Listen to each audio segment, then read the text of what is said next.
Muy buenas noches. Bueno, y hoy 26 de julio vamos a meditar acerca de las ventajas y desventajas del nacionalismo contra el neoliberalismo. Que obviamente yo como pequeño pensador de izquierda veo más ventajas en un nacionalismo que en un neoliberalismo en cuanto a la forma de llevar a cabo la política económica de cualquier país. Puesto que en el neoliberalismo hablamos de un beneficio real, pero solamente al bolsillo de unos cuantos. En México se tradujo como en el beneficio en los bolsillos del 1% de la población y en el perjuicio del 99% de la población que vivía con el menos del 5% de la riqueza producida en el país. Y que nos vimos durante más de 35 años de neoliberalismo pisoteados, reprimidos, vulnerados en el bolsillo y en el salario de las clases trabajadoras que día a día eran castigadas y explotadas desde la Cámara de Diputados, la Cámara de Senadores, desde las propuestas del Poder Ejecutivo, sus propuestas administrativas, etcétera.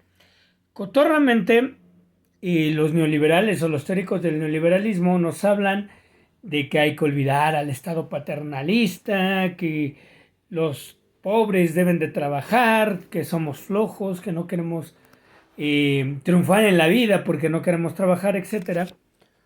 Sin embargo, si nos ponemos un poco estrictos, vemos que el paternalismo en el neoliberalismo sí existe, claro.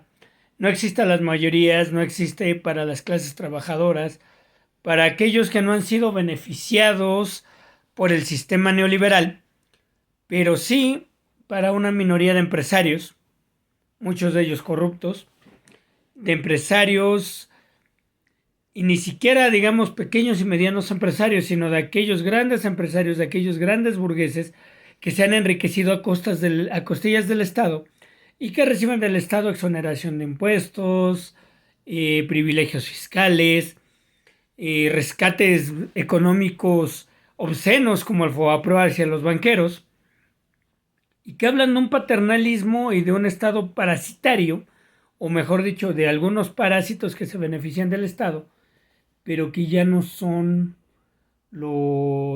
la clase trabajadora, los viejitos, los discapacitados, los estudiantes, los indígenas, las mujeres, madres solteras, etcétera, sino un grupo de parásitos VIP exclusivos del Estado que son los grandes empresarios y la gran burguesía.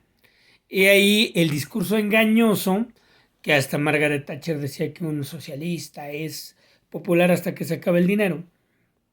Quizá en un neoliberal pasa lo mismo. Lo vimos en el 94, bueno, del 88 al 94 con Carlos Salinas, que a pesar del fraude hecho a Cárdenas, que debió haber llegado a la presidencia Cuauhtémoc Cárdenas, tuvo un coto de popularidad entre las mayorías manipuladas por Televisa en aquel entonces, que hasta pedía la reelección de Carlos Salinas de Gortari hasta que se acabó el beneficio de las ventas de Telmex y de las empresas paraestatales que él vendió, y caímos en la cuenta de que nos habían robado. Como dijo el Tri, a la moneda le quitaron 3 ceros y nuestro bolsillo está lleno de agujeros. Y como fuimos perdiendo los tortibonos de las tortillas, algunos beneficios para las clases trabajadoras, en pro de una competitividad económica capitalista, obscena, grosera, eh, bastante, bastante consentida la clase capitalista y que se fue poco a poco haciendo notorio el sacrificio de las clases trabajadoras. En fin, creo que una de las ventajas que debe de tener el nacionalismo a propósito de las medidas buenas que el presidente Andrés Manuel López Obrador ha llevado con la CFE sería el empezar a pensar y proyectar cómo fortalecer el peso mexicano aún más, fortalecer el mercado interno y empezar a hacer de nuestras pymes, de nuestras pequeñas y medianas empresas, empezar a hacer marcas competitivas, empresas competitivas que nos hagan poner en bien a México, ¿por qué no también a Tlaxcala?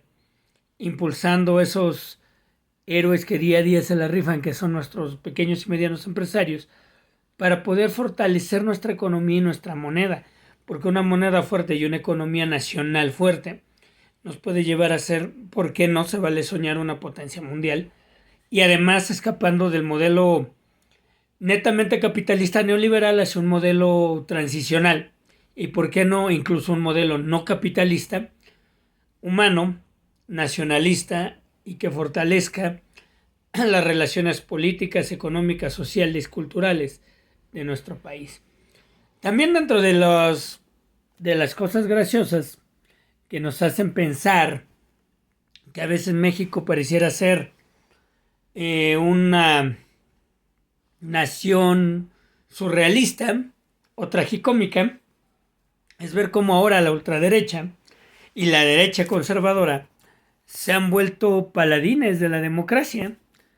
Paladines de la democracia, ¿en qué sentido? Creo que ustedes se enteraron de que Vicente Fox va a ser observador electoral en Venezuela para apoyar el derrocar a la terrible dictadura de Nicolás Maduro, que ante la dictadura de Maduro y la dictadura cubana, prefiero tomar ahorita, hacer un voto de silencio, y creo que sabrían cuál es mi postura ante ello, y ver cómo ahora la derecha y la clase poderosa se sienten los representantes de la democracia en México y en Latinoamérica.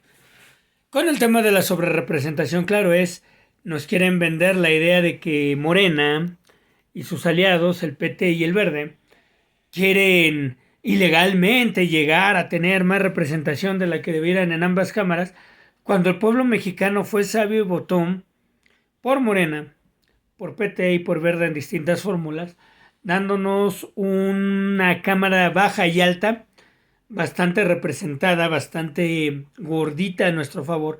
¿Por qué? Porque el pueblo es sabio y el pueblo de México quiere llegar a ese plan C, sobre todo el más importante y que veo que ha causado mayor entusiasmo en nuestra clase social, la clase trabajadora y la clase explotada por el capitalismo, ha sido la reforma al Poder Judicial, que esto es muy importante también sobre los paladines de la justicia, porque ahora la clase poderosa que antes se callaba ante la sobrerepresentación del PRI, del PAN y de su propia clase en ambas cámaras, con sus ideólogos burgueses, capitalistas, de un sistema aberrante y decadente, se callaban cuando estaban sobre representados al menos con Fox, Calderón y Peña, y ni se diga en el Priato, no decían absolutamente nada.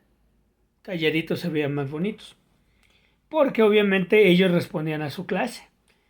Y ahora pretenden romper la voluntad del pueblo, la soberanía del pueblo a través de un lawfare. Un lawfare bastante gracioso ya ahorita que ven que es casi inevitable la reforma al Poder Judicial. Están buscando ahora proyectar más normas piñas, más Luis María Aguilar Morales y jueces y juzgadores a su medida. ¿A medida de quién? Claro, de la clase explotadora, de la clase burguesa, de nuestros enemigos de clase que son el gran capital y la gran burguesía, que quieren seguir explotando a la clase trabajadora y a los explotados. Recordemos, ya lo habíamos dicho, nosotros los explotados somos muchas y distintas clases sociales que nos vamos a volver una sola, la clase explotada, donde entran las mujeres, la diversidad sexual, los indígenas, los discapacitados, los desempleados, los jóvenes, los ancianos y todos aquellos que el capitalismo segrega.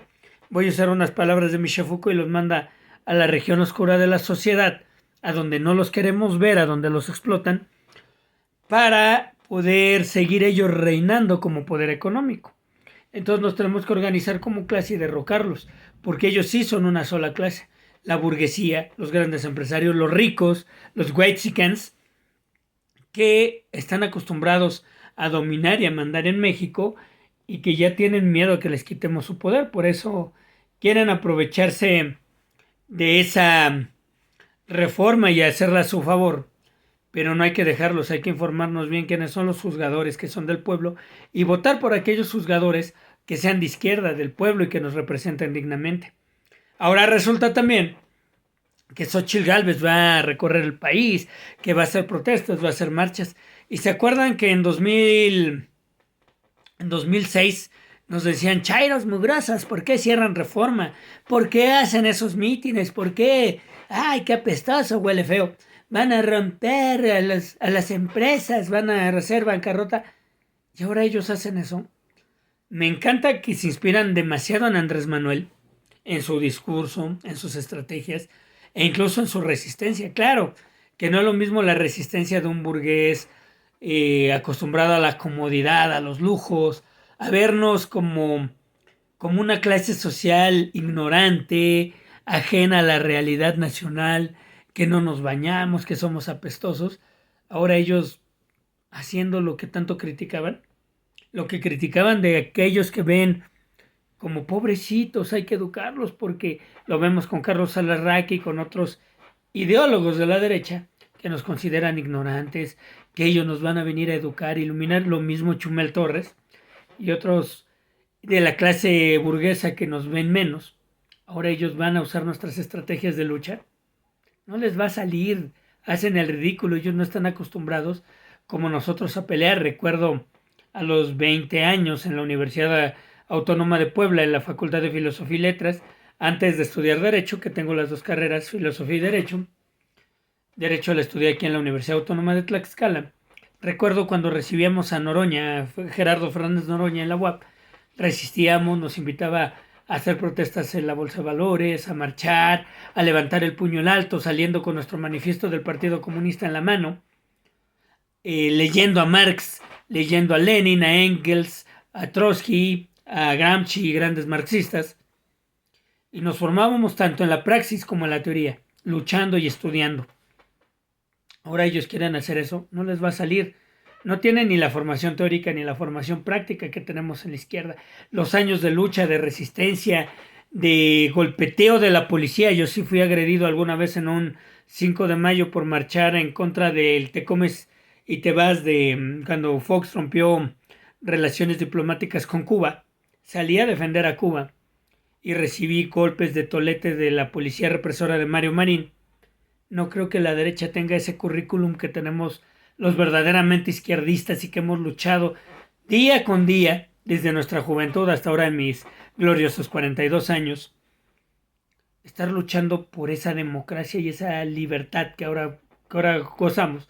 Que claro, todavía hay mucho que hacer en pro de la democracia, la libertad y la justicia en México, pero nadie nos va a callar y seguiremos aquí luchando por un México mejor, votando a la izquierda, promoviendo a la izquierda y pidiendo a todos los mexicanos, a todo el pueblo, que esta revolución de izquierda dure muchas décadas, muchos años, para que podamos seguir transformando a México. Esta no es una labor fácil, no es de un sexenio, puede ser de varios sexenios. Y tenemos que tener paciencia, fe y sobre todo un espíritu de lucha para levantar juntos a México, seguir luchando, seguir transformando y haciendo que la burguesía sienta lo que nosotros sentimos durante tantos años, lo que es la injusticia. No es un afán de venganza, es un afán de justicia, donde la clase trabajadora de México, que trabaja tantas horas al día, que somos de las naciones donde la clase trabajadora se esfuerza más horas en casi todo el mundo, creo que somos el segundo lugar del mundo que trabaja más horas, y que no te alcance para comer por la plusvalía, por las relaciones económicas, políticas y sociales que hacen beneficiarse obscenamente y robarte a la burguesía, hay que decirles ya basta. Hay que empezar a cambiar el sistema, derrocar al capitalismo, destruir al capitalismo y hacer un nuevo sistema donde las clases oprimidas sean ahora levantadas y sean las que decidan el destino de México. Es el momento de la revolución, es el momento de clamar por justicia y de seguir luchando por la democracia y la libertad. Su amigo Ernesto Conde se despide, nos vemos el próximo viernes. Un abrazo, bye.